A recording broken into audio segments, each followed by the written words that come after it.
ماہ ذی الحج شریف جیسے ہی قریب آتا ہے، قربانی کے ایام،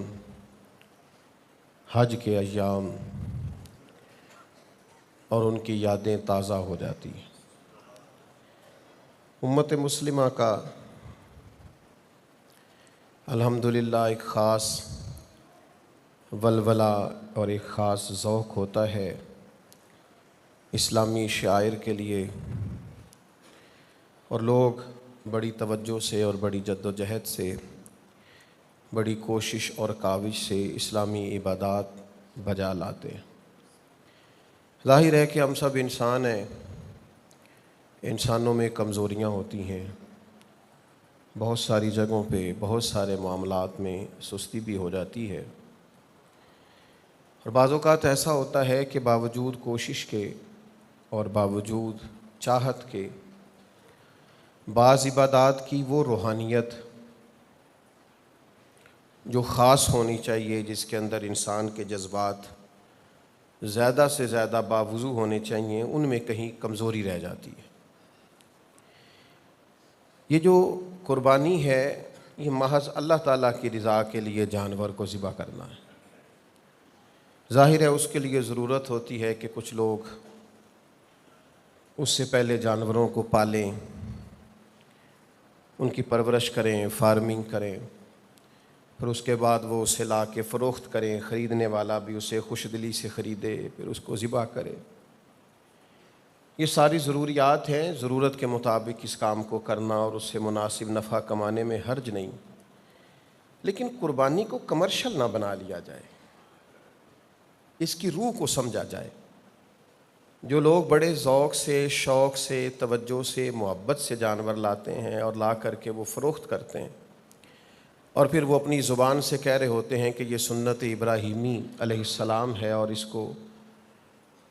ادا کرنے کے لیے ہم نے بڑے شوق سے جانور کو پالا ہے، ان سے چھوٹا سا سوال یہ ہے کہ قربانی کو آپ نے سنت کہا یا زیادہ سے زیادہ واجب کہا، تو قربانی تو واجب اور سنت ہے، تو نماز تو فرض ہے۔ تو جتنے لوگ قربانی کا جانور پال رہے ہیں یا بیچ رہے ہیں یا اس سنت کی ادائیگی میں لوگوں کی معاونت کر رہے ہیں، وہ بھی اس پر غور کریں، اور جو آدمی سمجھتا ہے کہ میں مالدار ہوں اور میرا حق بنتا ہے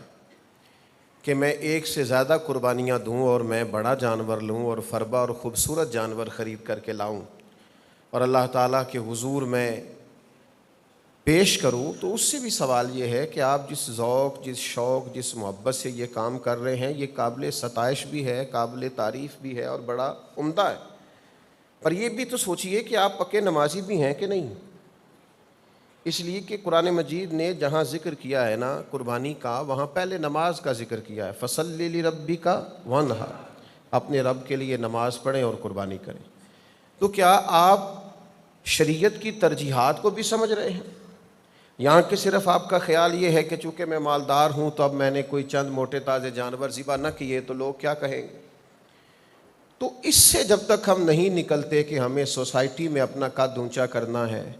اور ہمیں معاشرے میں اپنے وجود کو ثابت کرنا ہے اور ہمیں اپنی بقا کی جنگ لڑنی ہے، تو وہ جو خاص اللہ تعالیٰ کی رضا ہے وہ نہیں ہم حاصل کر پائیں گے۔ پھر اسی طرح کا معاملہ حج بیت اللہ کا ہے۔ اپنے گناہوں کی معافی کے لیے انسان حج کی حاضری کے لیے جاتا ہے، اور نبی کریم علیہ السلام نے ایک نئی زندگی کی خوشخبری دی ہے۔ حضور فرماتے ہیں جو حج کر آیا وہ اس طرح ہے جیسے آج ہی ماں کے پیٹ سے پیدا ہوا، اس کے ذمے کوئی گناہ باقی نہیں رہا۔ تو اب آپ ایک بات کو سمجھیے گا کہ یہ بندہ جا رہا تھا اللہ کے حضور گناہوں کی معافی کے لیے۔ پھر سمجھیں آپ ایک بات کو، آپ ایک جگہ جاتے ہیں کہ میں معافی مانگنے جا رہا ہوں، فلاں آدمی کے ساتھ میں صلح کرنے جا رہا ہوں، مثال دے رہا ہوں، مجھے احساس ہے اس بات کا کہ اس کی کوئی غلطی نہیں، ساری غلطیاں میری ہیں، عام انسانوں میں بات، اور آج مجھے احساس ہو گیا ہے کہ میرا بڑا بھائی یا میرا والد یا میرا چچا یا میرا کوئی بزرگ مجھ سے اس کے حقوق ادا کرنے میں کوتاہی ہو گئی، غلطی ہو گئی، سستی ہو گئی، اور فلاں جگہ مجھ سے زیادتی بھی ہو گئی ان کے معاملے میں، اب مجھے احساس ہوا ہے اور اب میں جا رہا ہوں اس شخص سے معافی مانگنے۔ اور میں رو بھی رہا ہوں، میں تڑپ بھی رہا ہوں، میرے اندر احساس بھی ہے، اور میں سوچتا ہوں یار اتنے عظیم رشتے کے ساتھ میں نے یہ کیا۔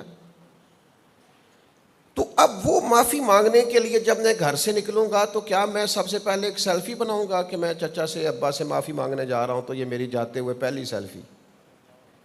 پھر اس کے بعد رستے میں بھی میں 2-3 شارٹس بنا کر کے فیس بک پہ ڈالوں گا کہ میں جا رہا ہوں معافی مانگنے فلاں آدمی کے ساتھ۔ تو لہٰذا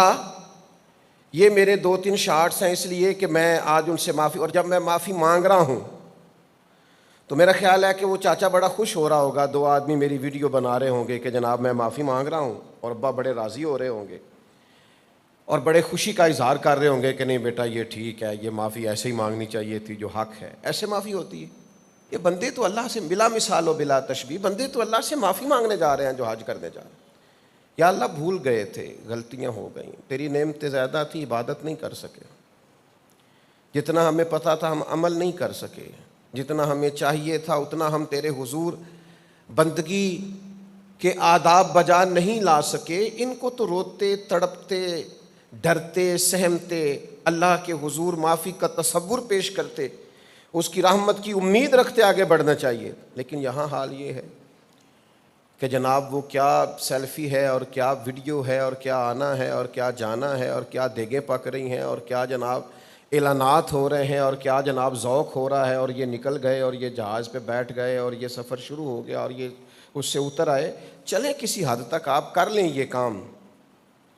لیکن یہ انداز اس شخص کا نہیں ہے جو معافی مانگنے جا رہا ہے، اس کا انداز کچھ اور ہوتا ہے۔ یعنی امام حسن اور امام حسین رضی اللہ تعالیٰ عنہما دونوں بھائیوں نے 25 حج کیے ہیں مدینہ منورہ سے پیدل مکہ مکرمہ جا کے۔ تو امام حسین نے امام حسن سے کہا کہ 1 سال آپ کی صحت مبارک کچھ تھوڑی کمزور ہے تو سواری پہ نہ بیٹھ جائیں، سواری پہ بیٹھ کے چلتے ہیں، حرج بھی کوئی نہیں، اور یہ کہ اس میں کوئی شریعت میں کہیں کوئی پابندی بھی نہیں اور مسئلہ بھی نہیں۔ تو امام حسن فرمانے لگے حسین یہ بتا کہ مجرم جب عدالت جاتا ہے تو اعزاز کے ساتھ جاتا ہے، شان و شوکت کے ساتھ جاتا ہے، جب وہ معافی مانگنے جاتا ہے تو اس کا انداز کیا ہوتا ہے؟ تو فرمایا میں تو عاجزی کے ساتھ جا رہا ہوں۔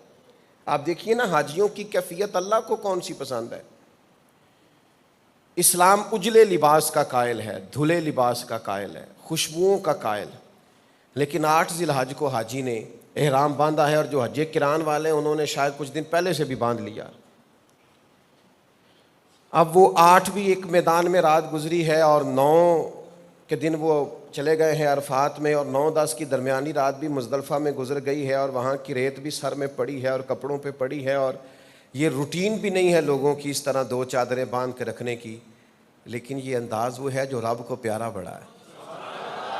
مالدار ہے، کروڑ پتی ہے، ارب پتی ہے، اس کے پاس سینکڑوں سوٹ ہیں، پہننے کے لیے باری نہیں آتی آج کون سا جوڑا پہنوں، لیکن اتار کے ایک لباس پہن لیا ہے۔ حضور فرماتے ہیں، رب فرشتوں سے فرماتا ہے یہ جو میرے بندے آئے ہیں یہ کدھر آئے ہیں؟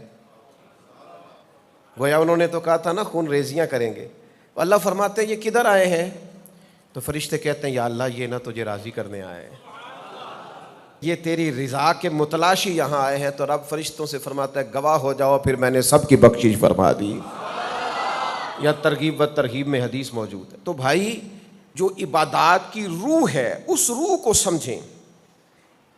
لوگ کہتے ہیں جی میں تو تصویریں یادگیری کے لیے بنا رہا ہوں، تو امام حسن اور امام حسین کی تو کوئی فوٹو نہیں حج کرتے ہوئے،